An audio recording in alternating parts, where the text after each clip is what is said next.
How you doing, YouTube? Matt with Massive Beer Reviews back with another Massive Beer Editorial. How about this shit?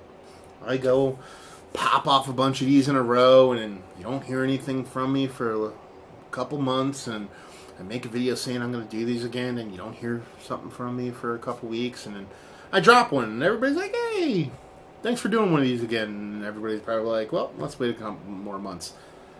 Lo and behold, 2 weeks later, you get more. How about that shit? This dude doing work. Well, not really work. These things typically come to me kind of through inspiration. I try to plan them, but I usually just want to, I feel kind of, I just want to ramble. I want to rant. I want to kind of go off on a subject. And sometimes that shit needs to be organic. Otherwise it comes off forced, like somebody who opens beers, pours it, tastes it, drinks it, and acts like they're trying the beer for the first time in beer reviews. You know those kind of guys. Anyway, yeah, they usually come as something I just want to talk about organically. And this one was just kind of like a kind of shitstorm of awesomeness that kind of happened over the past couple weeks. And this is kind of like a follow-up a little bit to a beer review I did a couple days ago, and that was Kane's Mexican Brunch. So, for those that don't know, Kane Brewery out of New Jersey, they decided to do one of their beer releases that all these bigger breweries kind of do now. They kind of make it a kind of spectacle, a pomp and circumstance thing, and they release these beers, which is, you know, awesome. You know what I mean? People want the beer, it makes them feel special, yada, yada, yada. You know, they did an online ticketing system. I ended up, you know what I mean, kind of getting a ticket for it. It was a very feverish, kind of like concert ticket type situation online. Ended up going down there, getting a beer. Immediately came back. Put one on ice on the drive back up. Let it sit for a couple hours before I reviewed it. And the bottle kind of gushed on me. Not crazy, but, you know, you can go watch the review. It kind of came out pretty decently. You didn't just shoot and hit the ceiling. But anyway, I was like, okay, that was weird. And I kind of talked about it in a review going, is this bad? Is it infected? But it kind of leaned on overcarbonation.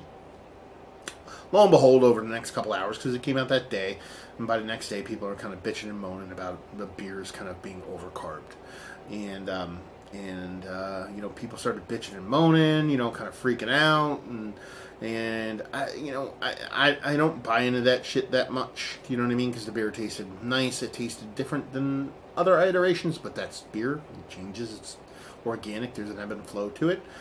So I had no issues with it. I taped my bottles up just to be safe, you know what I mean, to make sure they kind of stayed on there.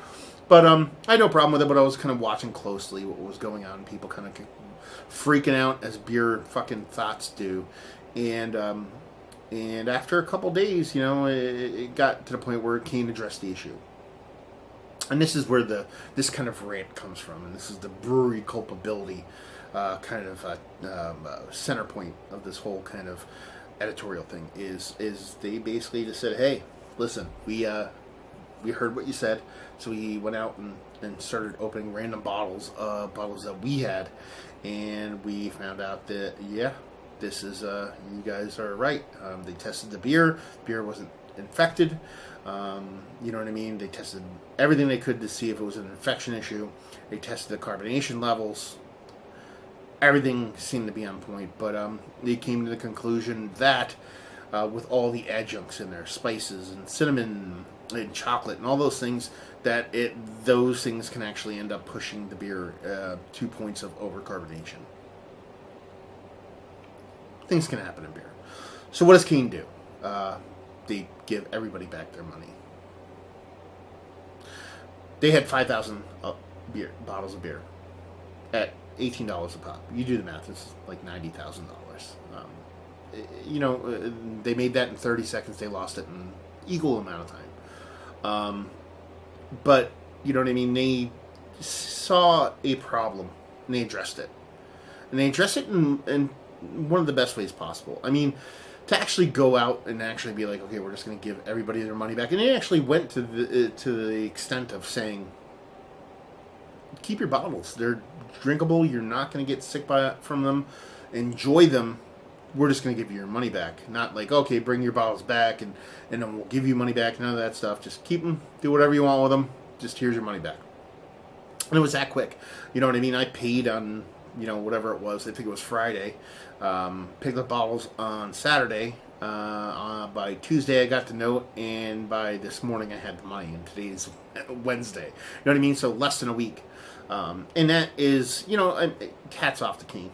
You know what I mean? For being not only that cool, because that's a lot of money. That's a big nut to eat.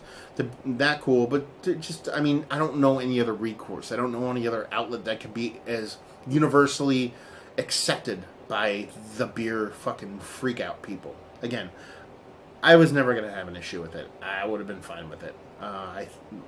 Not saying I think I'm the small percentile of people. I think a lot of people would have been okay with it, but I know a lot of people out there treat beer as currency, treat beer as something it's not, and those people were freaked the fuck out. Do you know what I mean? So it's universally now, everybody's kind of fucking okay with it, and it's about the best course you can go. It's not the first time it's happened. You know what I mean? Not a couple months ago, Trillium, they did a series of beers. They do a series of beers called Fermentation, and somehow they ended up putting one of their other sour beers, or raspberry soak. They ended up putting it in fermentation bottles and selling it. And after a short while, they found out that this happened, and basically did the same exact thing. Be like, hey, we don't know how this happened, but everybody gets their money back. Beers are fine. Have at it.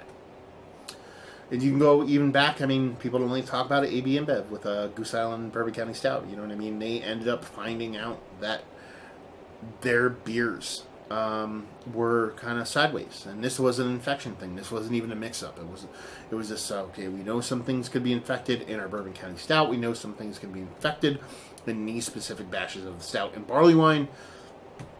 Give us your receipts. Give us our receipts.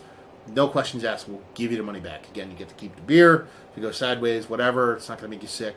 Have at it. And that's some magnanimous stuff. Do you know what I mean? Like, to actually do that. The amount of money to swallow on that is a big piece, but it's I guess what should be done. And I guess that's the kind of conversation point I'm trying to get to, is where does a brewery's culpability when it comes to their mistakes when it comes to the consumer? We buy these beers. We you know what I mean? We fawn over them. We treat them like something bigger than they actually are. And that's all based on us. We're the consumer. We drive that train. You know what I mean? We make the conversation about these things. So, what kind of, allegiance, what kind of culpability does the brewery have to us after we purchase the beer? A lot of these bigger beers that end up having issues like these tend to be kind of bigger, kind of one-off, kind of fancy pants beers. So I guess there is some kind of, I don't know,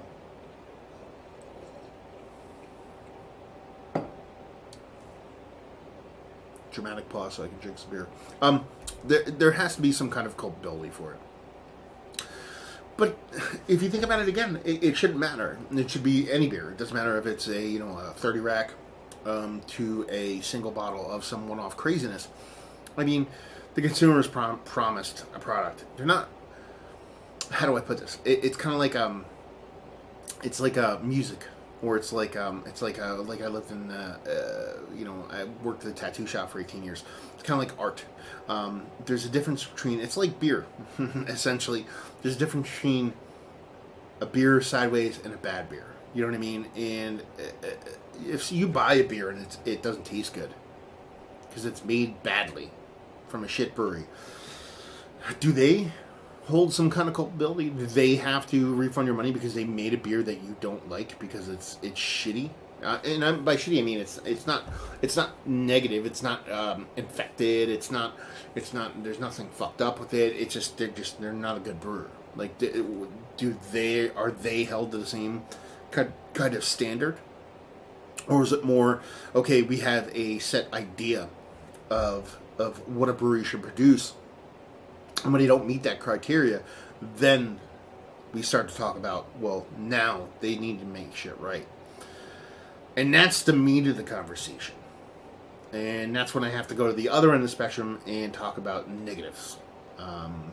When we do things like this, all that excited to talk about breweries that do it wrong, but you have to have an ebb and flow to this. So, you know what I mean? The Canes of the world, the Trilliums of the world, the Goose Islands of the world, absolutely 100% did it the way I said it should be, but also it ends up helping them in the end, and I'll touch on that in a bit. But then you have breweries that kind of do it wrong. One of the more popular ones that people talk about, one kind of recent over the past couple of years, is J. Wakefield, a brewery out of Florida, a very popular brewery. Ended up creating a society. It's called their OG Society, and it was basically people, you throw your money into the society, and what ends up happening is you get beer. So you basically you're assured kind of rare beers from brewery, and in exchange you give them money in advance. And what you're basically giving them is a interest-free loan. Basically, you're doing a Kickstarter where nobody gets the money but the brewer, and basically end up laying out guidelines about what you're going to get from the brewer, and and then they produce the beer, and with that usually comes with it a set of expectations. Is that a little bit kind of arbitrary kind of verbiage? I don't know, but from what happened with J. Wakefield, basically they started a society in the communication, the production, the customer service, and the way they kind of went about it with their society members was kind of poopy. There was lack of communication. Beers weren't coming as fast as they could, and people started to get really frustrated, really peeved off. They're like, for $300 for someone to throw that beer, that's kind of a big deal, and people are kind of getting really kind of up in kind of arms and getting peeved at it. And rightfully so, honestly. I agree. And there's been other societies that have kind of been this way. Ones that are a little bit more kind of arbitrary, that is kind of like, okay, they ended up coming out okay. And I guess you could say that about J. Wakefield too, but ended up coming out okay, so I'm not going to sit here and kind of poop on them. But I had to bring out, name some names, and end up being kind of like a shit show. From the get, you know what I mean? Beers weren't getting out the way they were, and things that were kind of alluded to or even promised weren't being kind of were being produced. And eventually, what happened is the owner ended up pulling the plug on the society, produced the bottles, and be like, "Here's your bottles, fulfilled what needed to be fulfilled. This is it. After this, it's over, and I'm not going to do a society." That was about 1.5 years ago, maybe 2 years ago, give or take. And that's that. And he wrote a big, long, multi-paragraph, post explaining, exactly, pretty much. I mean, what I'm saying is essentially what he read. And he said, he's like, I tried to do society. I bit off more than I could chew. There was, I just couldn't keep up with what needs to be going on, from building a brewery to being out there, pushing the brewery, making beer, doing all that. It was just a little bit too much, and I just can't do it. Couldn't do it. Might do it in the future, but as it sits right now, we just can't provide what needs to be done in the society. So it is over, which is fine. I actually have no problem with that. I mean, it sucks to be somebody who actually bought into the society, knowing because when you buy into a society or something like that, you not only buy into the society, but you buy into it with a little bit of like, okay, I'll get in there on the ground floor and kind of grow with the brewery, and to kind of be like, okay, you got your $100,000 or whatever it was, and you pay this back, but you expect a little bit more from it. Again, you're only kind of guaranteed what somebody is going to give you when it comes to things like this, whether it be bottles of beer or societies. But it's kind of a bummer.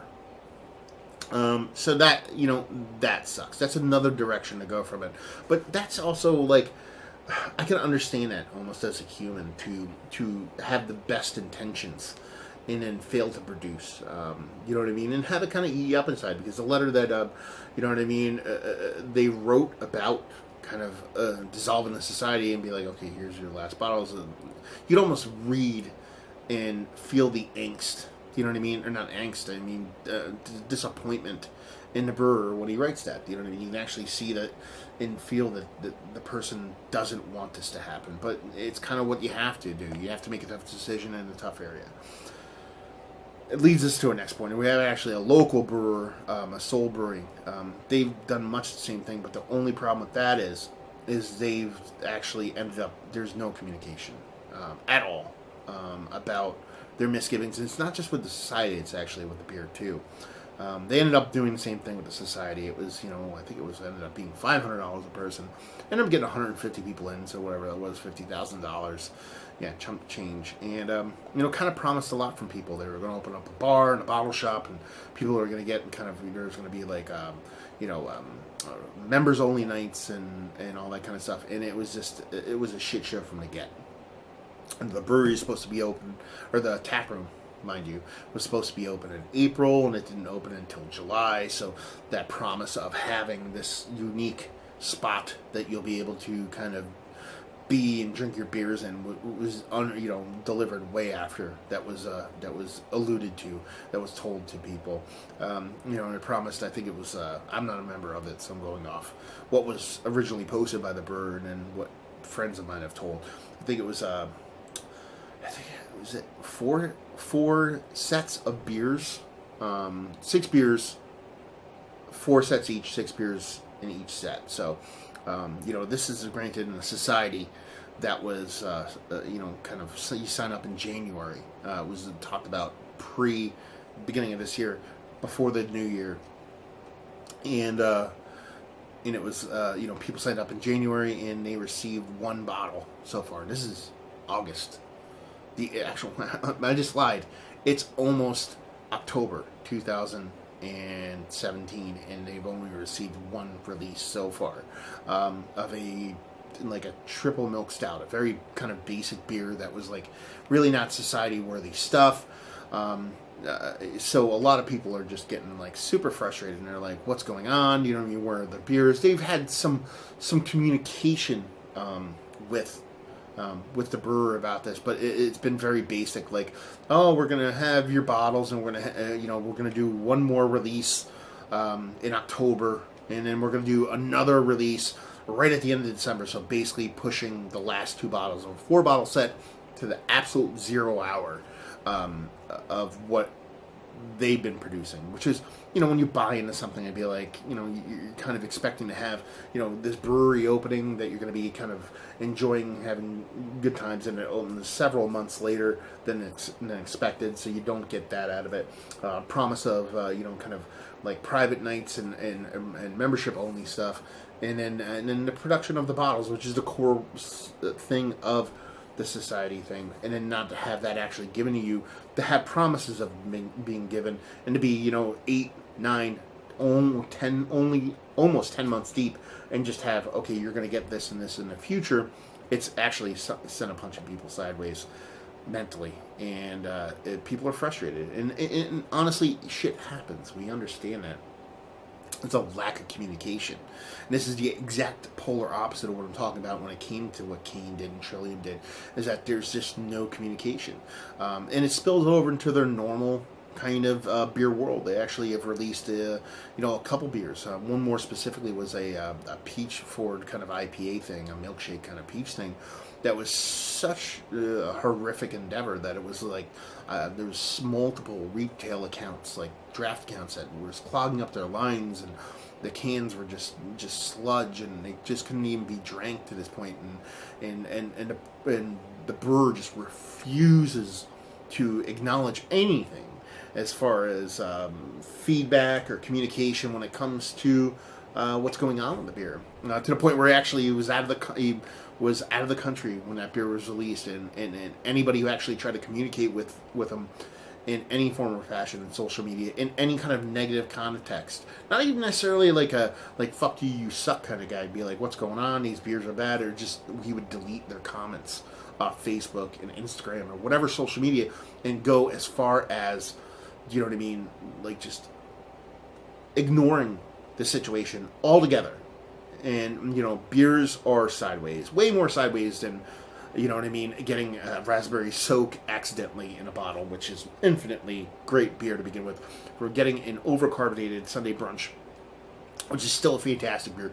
You're not even talking about a beer, I accidentally gave you a wrong beer. We're talking about the beer was produced to such a substandard level, and people who were backers of this brewer just basically ended up ignoring them completely.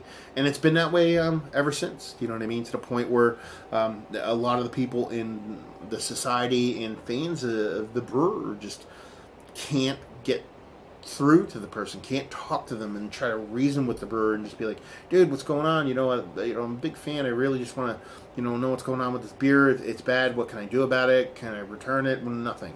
Crickets. Nothing from anybody. And, that's the polar opposite of what should be done in a beer situation. You know what I mean? As far as this is kind of got the fire lit underneath me today to actually sit here and actually do this, is I was kind of bouncing back and forth, not sure if I actually wanted to do this editorial about this specifically. And the Brewer of Soul actually had an article in a local paper today.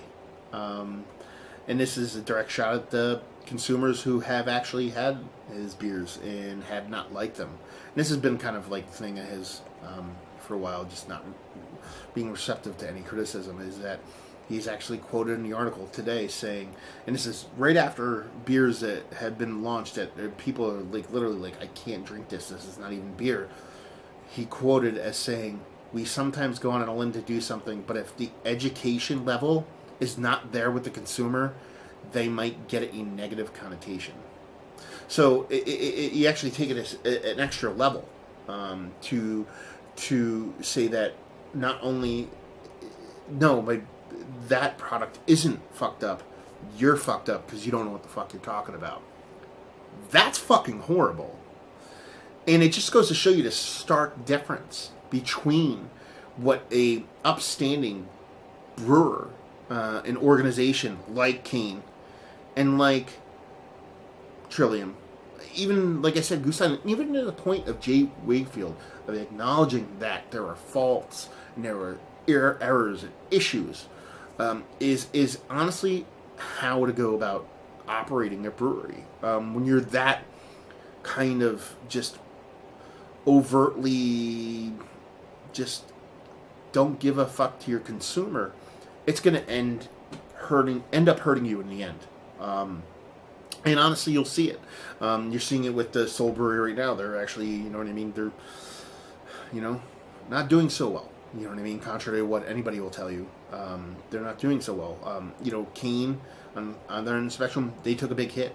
But I guarantee you, all the people that were refunded money for Mexican brunch will take that money and they will spend it at Kane. They will go back there. They will go back to Kane. They will go back to Trillium. They will be like, you know what? These motherfuckers stood by me when shit went sideways. And how can you not love a brewery like that? And people end up voting, not just with their hearts, but with their dollars. And I think you do see that. I'm not even want to say you think you will. You've seen it with breweries that have gone under. Breweries that had dissolved. Breweries that once made good beers that eventually didn't. A lot of them actually, I ended up seeing an article the other day, why my brewery closed, and it was a bunch of brewers giving excuses about why their brewery closed. And it was a lot of I made beers people weren't, I didn't make double IPAs, I didn't make hazy IPAs, I didn't cater to the consumer. None of them said I made bad beer. You know what I mean? It was almost like lemmings off a cliff. They just can't even get past their own egos and their own self to actually understand that they're at fault. They're doing things wrong. But and then we end up voting with our dollars, and that's the end of it. That's the end all be all kind of answer, I guess you would say, to all this, is that where do we all end up in this? What does a brewery owe us when they actually produce a beer, whether it be in a can or in a bottle or in a society as a future beer coming forward? What do they owe us? They don't owe us anything, because we control the market. You know what I memean? We vote with our dollars. Do they owe us an explanation? Do they owe us refunds on beer? They don't owe us that. It's kind of like the argument of free speech when someone goes out and they post positive things about being a Nazi, or they post anti-Semitic things on their profile while they're a cop, and then when they get fired, they hearken and yell and scream about free speech. Free speech still exists. You can still say the things you said. You're just not free from repercussions. You know what I mean? You can say anti-Semitic things on your Facebook. Your job will fire you, but you won't go to jail. That's free speech. You're free to do whatever you want without being persecuted from law. And that's kind of what I'm saying here. Breweries can do whatever they want. They don't have to refund the money. Kane didn't have to do that. Trillium didn't have to do that. They're not going to go to jail for that. But there are real-world repercussions when it comes to not treating your customer base with respect, or even calling them out about not having knowledge or respect, and that is usually a blowback. Sure, you know what I mean? You might do well for yourself, you know what I mean? You might have enough of the general public who actually, the uneducated general public, the opposite on the spectrum, people actually aren't educated, don't know enough, and keep patronizing your establishment or buying your beers. But in the long run, you know what I mean? It's the core give a shit ability of the people that really into beer that drive the train. In the end, not in the short term, in the long term. So in the end, you know what I mean? Breweries like, Trillium, like Kane, they will end up, you know what I mean? Or be around for the long haul, Where other breweries, probably not so much. So there you go. Little rant, little editorial about what breweries owe us, what breweries should do, and just about, what to do. Let's say you're going to open a brewery. You want to know what you should do? Is do right by your customers and not ignore them, not delete comments of constructive criticism online, and just really be a positive force in the beer world, instead of talking about being a positive force and being an actual positive force. So there you go. Hopefully you guys enjoyed the rant. If you didn't, anywhere in between down there, words and stuff. Facebook, Twitter, Instagram, and Untapped. If you want to check me out anywhere else, you can go there. If you want to reach out to me, tell me about other editorials you want to hear about, want me to talk about. Tell me if I'm dead wrong. Tell me if you agree with me. Whatever. Reach out to me below. You can email me, massivebeers@gmail.com. Facebook, Twitter, all that stuff. Like I said, get at me. Reach out to me. Start a conversation. Let's talk about this. Tell me where I stand. Tell me if I'm right or wrong. And hopefully do, because I'd love the conversation. So, there you go. Cheers.